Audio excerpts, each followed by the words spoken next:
Hi, everybody. My name is Tom. Hi, I'm Stephanie. How are you? And this is English Digest, and it's our technology unit for the month of September. Right. We love technology. We use technology every day, and especially we like to use our phones and our computers to surf the net. Where would our lives be without the internet, right? But unfortunately, I guess we're kind of vulnerable because in order to get information from websites overseas, that information actually has to come through these undersea cables.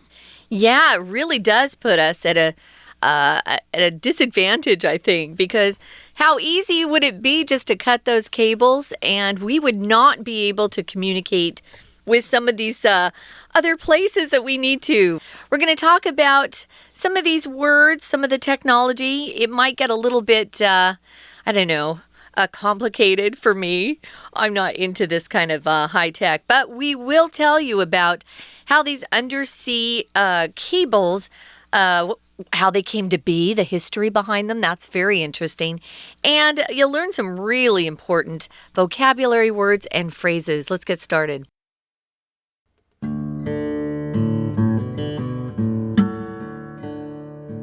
How often do you use the internet in your daily life?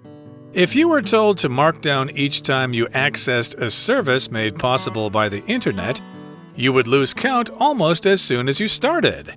The internet is truly ubiquitous, but how often do we think about the technology that facilitates the convenience and comfort we have grown accustomed to? Whether you're watching a YouTube video uploaded 5 minutes ago by a user in Tanzania, or sitting with your parents in Taichung and talking to your grandparents in Tokyo, the extraordinary speed and ease of these activities come down to the internet's backbone of undersea cables. With the amount of mobile access to the internet these days, you might have assumed that the internet was a predominantly satellite-based network. Although satellites have been utilized in the past, and still are in some cases, they can't handle the volume of data the modern internet deals with on a second-by-second basis. Undersea cables, on the other hand, while expensive to lay and maintain, are trusted, proven technology. They don't lose data or suffer from signal degradation as much as satellites do. Undersea cables have a long history. The first such cable was intended to carry telegraph messages between North America and Europe and was finished in 1858. While the cable had flaws and limits, including an inability to send simultaneous messages, it was a communications milestone that took message sending times from weeks down to a matter of hours or minutes. Unfortunately, scarcely had it been laid when it started to fail. The signals traveling along it were weak, and boosting them with more power only made the cables unusable. Modern cables, though, have repeaters placed at intervals along the cables, and these address some of the limitations that plagued early cables. They are also thoroughly shielded to prevent power overloads and external damage.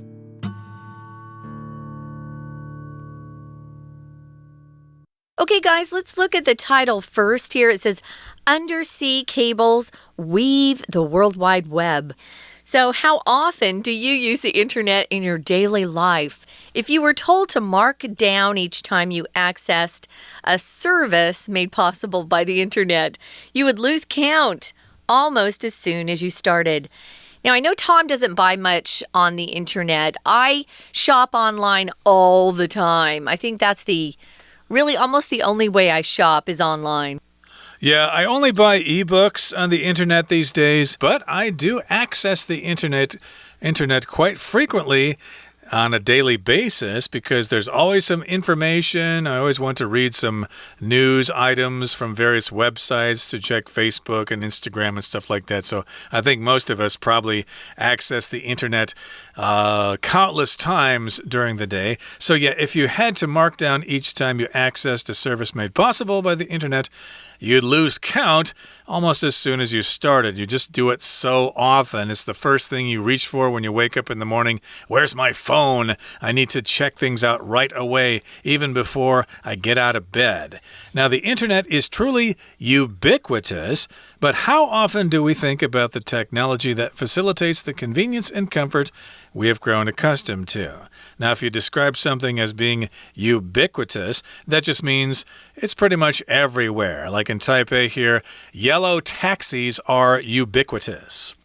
Or convenience stores are ubiquitous. You see them everywhere. Coffee shops, drink shops are very popular, especially here in Taipei. People love their drinks, whether it's, a Bing Xia, which is a slush drink, or just, the bubble milk tea, which is very popular. Yeah, anything that is described as being ubiquitous is just found everywhere or exists everywhere. But how often do you think about the technology that facilitates the convenience and comfort we have grown used to or accustomed to?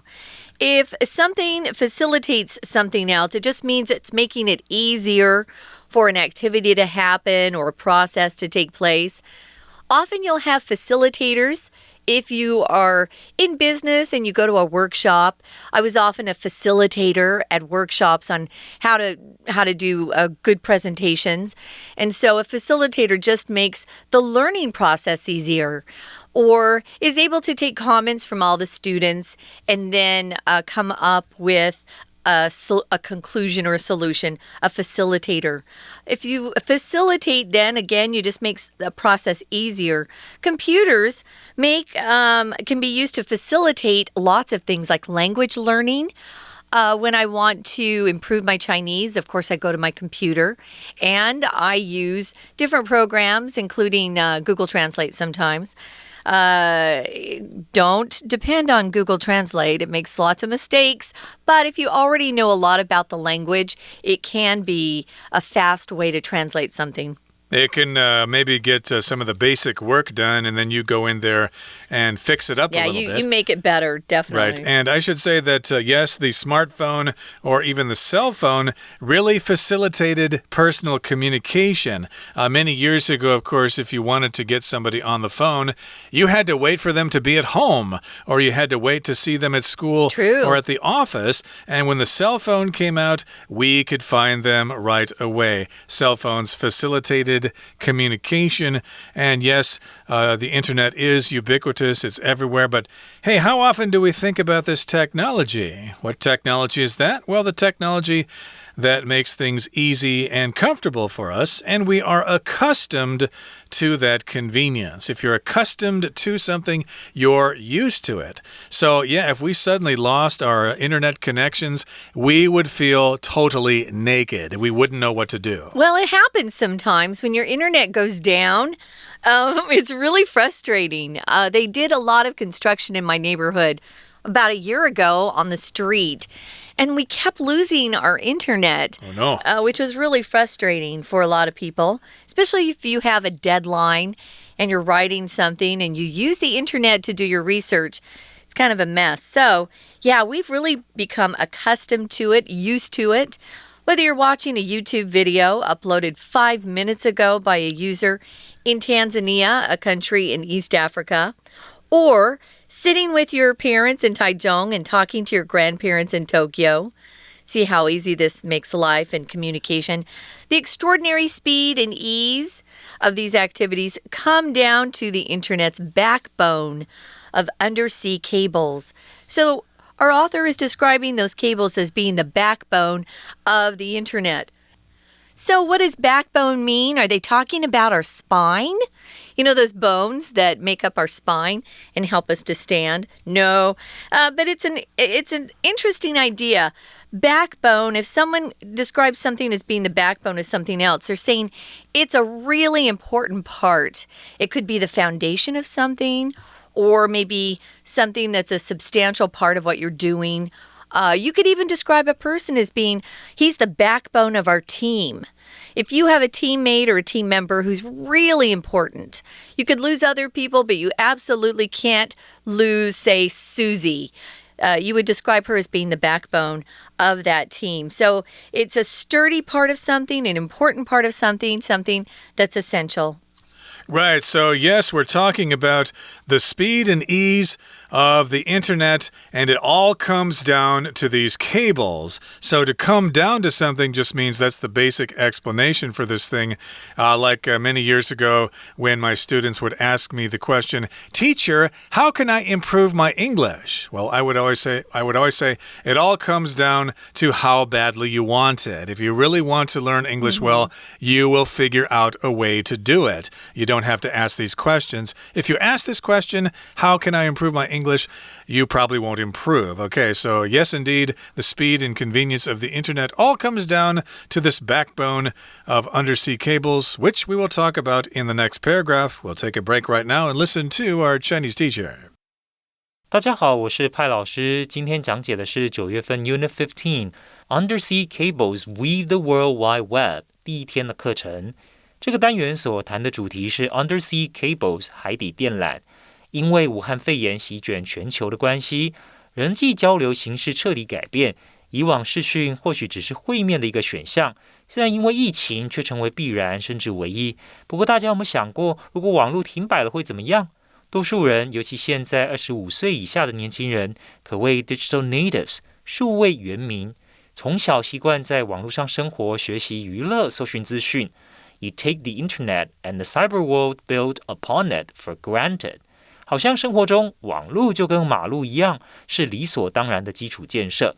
不过，各位真的了解我们在网络上是如何串联起来的吗？至少老师个人从这个单元学习到不少，知道海底电缆架设的来龙去脉，也知道维护的重要性。我们现在一起来看几个学习的重点。首先，请看到第一段的最后一句 ，Whether you are watching， 这里一直到 undersea cables 为止。请特别注意 weather 呢有两个意思。再来，我们先讲第一个意思，它表示不论，是一个副词连接词，后面呢是接着逗点之后呢是接着主要的子句。比方说 whether you like it or not， 不论你喜不喜欢 I'm going with you。 那 whether 呢也有表示是否的意思，不过它后面接的呢是名词子句。Whether his words are true takes time to tell。 我们可以发现，在这个 takes 前面应该都是主词。Whether his words are true， 这里就是名词子句，那是以 whether 来带领，表示他所说的是否是真的，需要一段时间我们才会知道。接下来，请同学看到 come down to 这个片语。A comes down to B， 表示 B 是最主要的决定因素，最主要的影响。我们比方说，可能 Sam 跟他妈妈在对话。Sam 问妈妈 ，Mom, do you think I will get into the top university？ 妈妈，你觉得我们有可能考上第一志愿呢？妈妈回答 ，It all comes down to how hard you are willing to work for it。那就要看你到底有多认真，付出有多少。We're going to take a quick break. Stay tuned. We'll be right back.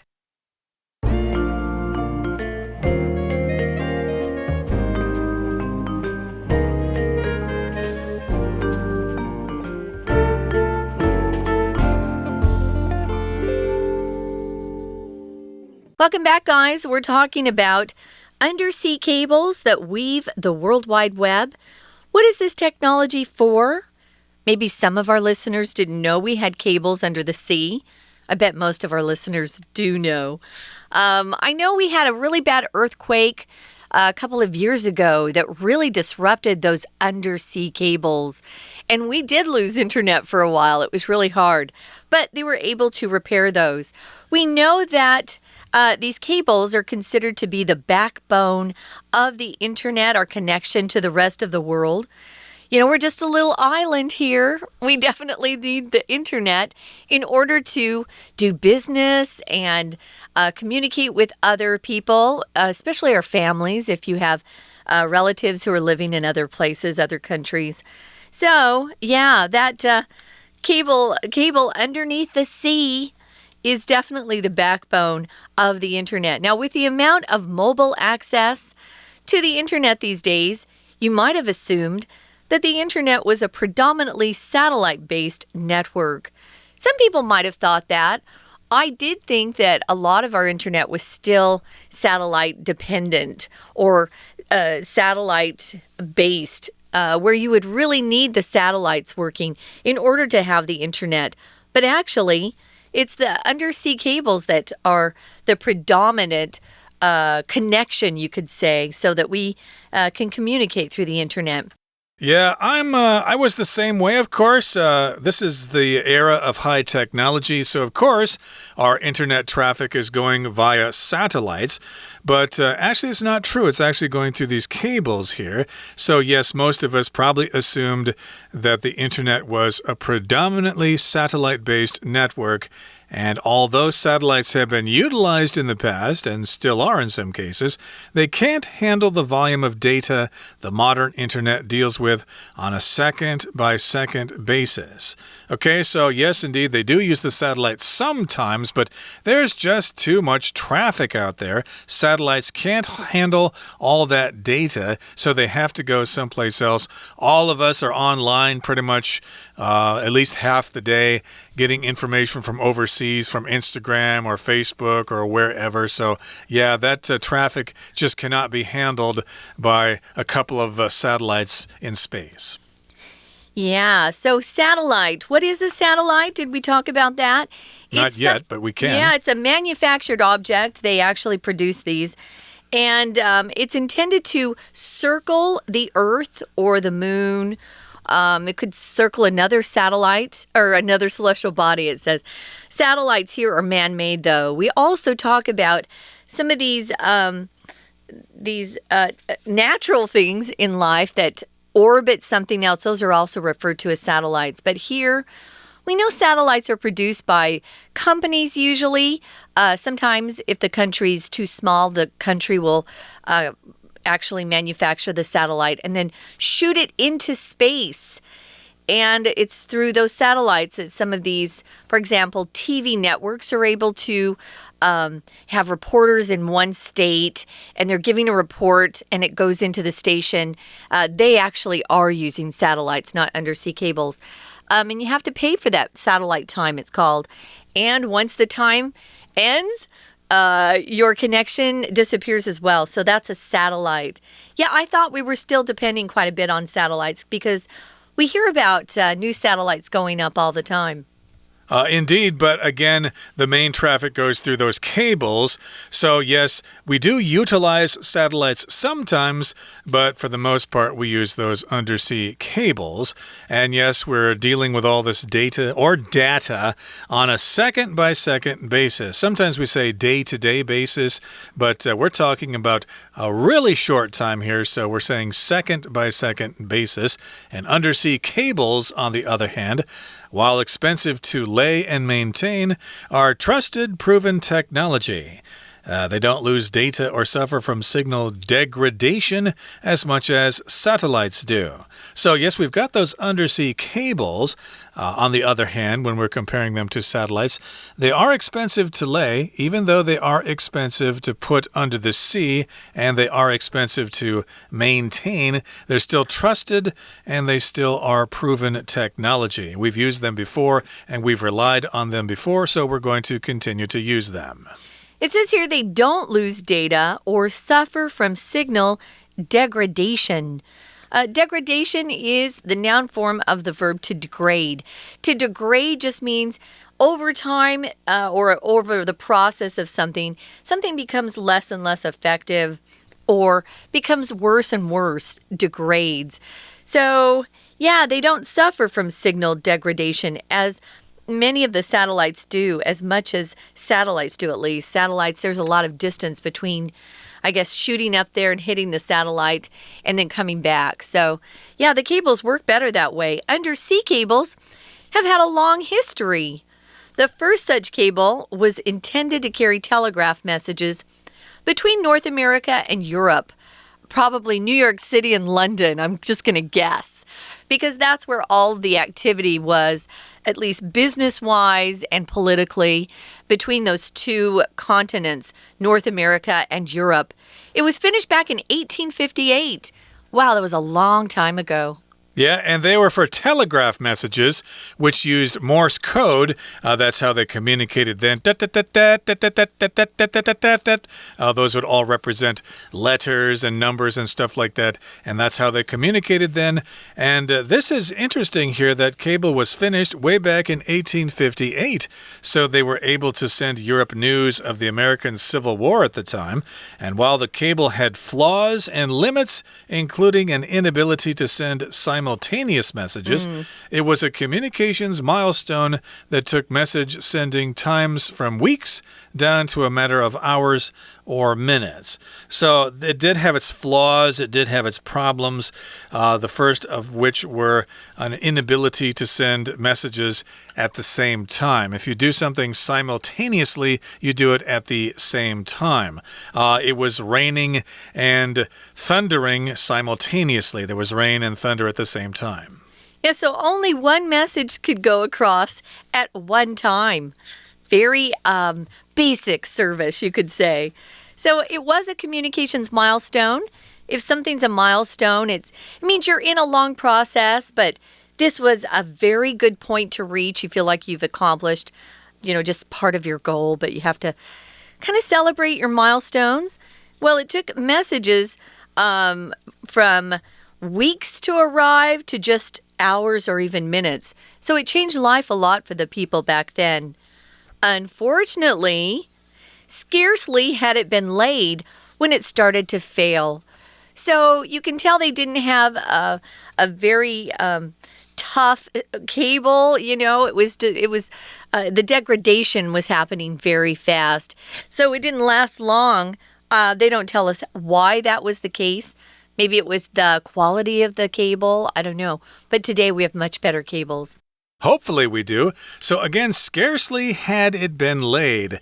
Basically, as soon as they laid the cable down, it began to fail, and the signals traveling along the cable were weak, and boosting them with more power only made the cables unusable. So yeah, it was a long distance between Europe and North America, so they had to boost or increase the power of those signals at various intervals along the cables. So here it says modern cables, though, have repeaters placed at intervals along the cables. So a repeater, of course, is where they get the signal and then they send it out again at with more power. They do that with radio signals as well. If you're using ham radio, you'll go through repeaters to get your signal around the world. And that will help address some of the limitations. That has addressed some of those problems that plagued early cables. To plague just means it's a problem that you have difficulty getting rid of. Right. Interval here could be it could be a break in time or space.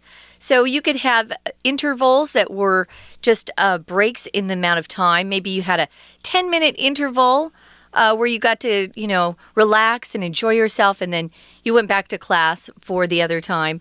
You can also have intervals of space, and that's what they're talking about here. So they had these repeaters every so often. We don't know how far apart they were, but they were placed at intervals along the cables.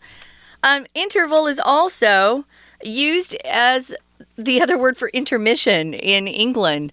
So if you go see a show, if you're on West End and you go to a play, in America we say, oh, there's a half-hour intermission where you get up and you get a drink and you maybe get a snack, go to the bathroom.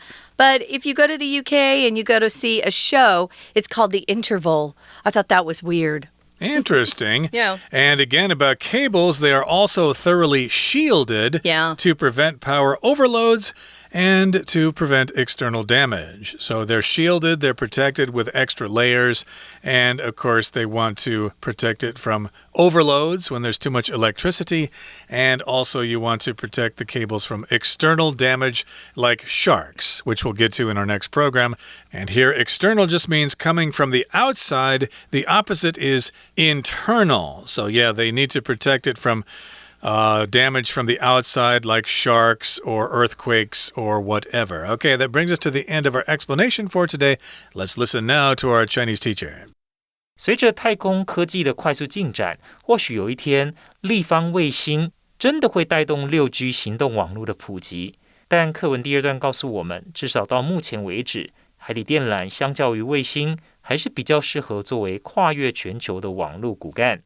不过，海底电缆本身刚开始也是有些问题，经过不断改良，才越来越稳定可靠。好，我们现在一起看一下学习重点。第2段的第一个句子 ，with the amount of mobile access 这一个句子。好，请看到逗点之后的这个主要子句 ，You might have assumed that the internet was a predominantly satellite-based network. Might 后面加上 have 再加 PP， 这表示对过去可能性的猜测。比方说 ，The truck crashed into the tree. 有一辆卡车撞到树了。The driver might have been drunk driving. 那一般而言，我们通常就会猜测驾驶是不是有喝酒。The driver might have been drunk driving. 驾驶可能有酒驾。或者我们看到地上是湿的，就会推测刚刚可能下过雨。The ground is wet. It might have rained a while ago. The ground is wet. It might have rained a while ago. 最后一句，请看 Undersea cables, on the other hand, while expensive to lay and maintain, are trusted, proven technology. 好，请同学特别注意到，这里这个 while 其实是插入的句子，那它省略掉了 while they are expensive to lay and maintain。这 they 代替的呢，就是前面的 undersea cables。虽然呢，它们铺设起来、维护起来比较昂贵。好，接着我们请看到第3段第4个句子。Unfortunately, scarcely had it been laid when it started to fail. 这是一个倒装句 ，scarcely had， 然后呢，后面加上 PP， 再加上个 when 的句子。这个意思呢，这个句型通常用来指有2个过去发生的动作，一个动作发生没多久之后，就发生了另外一个动作。比方说 ，Scarcely had we broken up when my ex-girlfriend started to date a new guy. 好，可能你的朋友很伤心的告诉你，就是他和前女友分手了。让他更伤心的是，他们分手没多久。这个前女友就跟另外一个男生又开始约会了。Scarcely had we broken up when my ex-girlfriend started to date a new guy. 好的，以上是我们今天的中文讲解，谢谢大家。That's it for today, everybody. But please join us again next time when we continue to talk about those undersea cables and how important they are.When we want to access the internet. From all of us here at English Digest, I'm Tom. I'm Stephanie. Goodbye. Bye.